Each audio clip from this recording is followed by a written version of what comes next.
नमस्कार, स्वागत छ तपाईहरुलाई रितास किचनमा। आज हामीले पालपाली चुकौनीको रेसिपी लिएर आएका छौं। पालपाली चुकौनी खान एकदमै मिठो हुन्छ र यो बनाउन पनि एकदमै सजिलो छ। पालपाली चुकौनी पश्चिम नेपालको प्रख्यात डिश हो र यो एक प्रकारको आलुको अचार हो।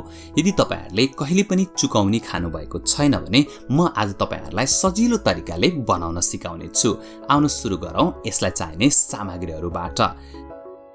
सबैभन्दा पहिला हामीले यहाँ 3-4 वटा आलु उमालेर लिएका छौं। त्यसैगरी 200 ml दही, थोरै धनियाको पत्ता, आधा कागती, 3-4 वटा हरियो खोर्सानीलाई चिरेर लिएका छौं। त्यसैगरी थोरै प्याज पनि प्रयोग गरेका छौं।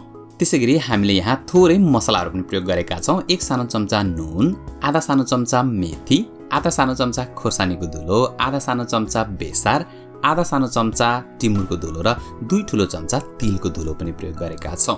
अब हामीले दहीलाई एउटा ठूलो खालको भाँडोमा खन्याउँदै छौं। तपाईहरुले अलिक फराकिलो खालको आरी अथवा बाउल लिनु होला र त्यसमा सबै दही एड गरिदिनुस्। अब तपाईले यो दहीको कन्सिस्टेन्सी चेक गर्नुपर्ने हुन्छ। तपाईले देख्न सक्नुहुन्छ हामीले प्रयोग गरेको यो दही हल्का बाक्लो छ। त्यसैले यसको कन्सिस्टेन्सी मिलाउनलाई हामीले यसमा थोरै पानी एड गर्नुपर्ने हुन्छ। यदि तपाईहरुले लिएको दही चाहिँ पहिल्यै पातलो छ भने त्यसमा पानी हालिराख्नु पर्ने आवश्यकता हुँदैन। तर तपाईले भिडियोमा देखिराख्नु भएको छ यो दही चाहिँ हल्का बाक्लो भएकोले गर्दा हामीले यसमा थोरै पानी हालेर यसमा फिटेका छौं। यसरी पानी हालेर फिटेपछि यो दही अलिकति पातलो हुन्छ अनि मात्रै हामी यसमा अन्य सामग्रीहरू एड गर्छौं।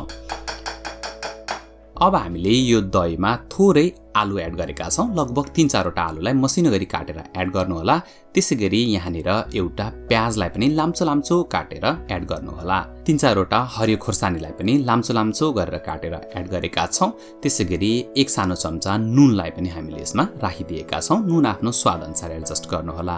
त्यसैगरी आधा सानो चम्चा खोर्सानीको धुलो, पिरो मन पर्दैन भने नहाले पनि हुन्छ। थोरै टिमुरको धुलो पनि एड गरिदिनु होला। टिमुरको धुलोले एकदमै राम्रो स्वाद दिन्छ।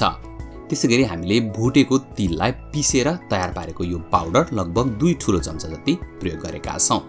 त्यसैगरी हामीले यहाँ कागतीको रस पनि प्रयोग गरेका छौं। तपाईहरुले दही चाख्नु होला र दही पहिल्यै अमिलो छ भने कागतीको रस हालिराख्नु पर्ने जरुरी हुँदैन।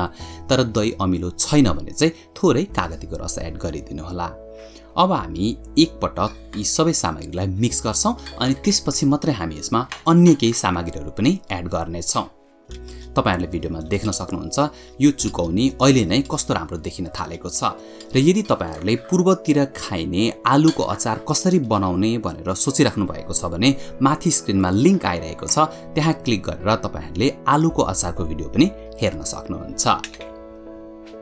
अब हामी यसलाई झान्न गइरहेका छौं। एउटा प्यान बसाल्नु होला अनि त्यसमा 2 ठूलो चम्चा जति तेल एड गरिदिनु होला।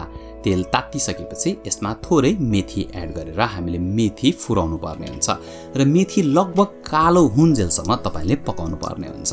यो मेथी लगभग डढ्न थालेपछि अनि मात्रै हामीले यसमा बेसार प्रयोग गर्छौं। अब हामीले यसमा आधा सानो चम्चा बेसार एड गरिदिएका छौं र बेसार हाल्ने बित्तिकै आगो बन्द गरिदिनु होला किनकि बेसार डढ्न सक्छ। अब हामी यो चुकौनीलाई झानिदिन्छौं अनि त्यसपछि यदि तपाईहरुलाई मन पर्छ भने मसिनो गरी काटेर धनियाको पत्ता पनि यसमा एड गर्न सक्नुहुन्छ। यदि मन पर्दैन भने धनियाको पत्ता नहाली पनि चुकौनी बनाउन सकिन्छ। तपाईहरुले यो चुकौनीलाई एक पटक राम्रोसँगले मिक्स गरिदिनु होला अनि त्यसपछि यो सर्भ गर्नलाई तयार हुन्छ। तपाईहरुले भिडियोमा देख्न सक्नुहुन्छ यो कस्तो राम्रो देखिन थालेको छ। ल हेर्नुस् त, हेर्दैखेरि खाउँ लाग्ने चुकौनी बनेर तयार भइसकेको छ। तपाईहरु पनि यो भिडियो हेरेर यसरी नै चुकौनी बनाउने प्रयास गर्नु होला अनि त्यसपछि कस्तो भयो कमेन्ट गरेर भन्न चाहिँ नबिर्सिनु होला। तपाईहरुलाई आजको भिडियो कस्तो लाग्यो, मन पर्यो भने त त्यसो भए लाइक गरिदिनु होला, कमेन्ट गरिदिनु होला अनि साथीहरुसँग शेयर पनि गरिदिनु होला। हाम्रो च्यानललाई सब्स्क्राइब गरेर हामीलाई सपोर्ट पनि गरिदिनु होला।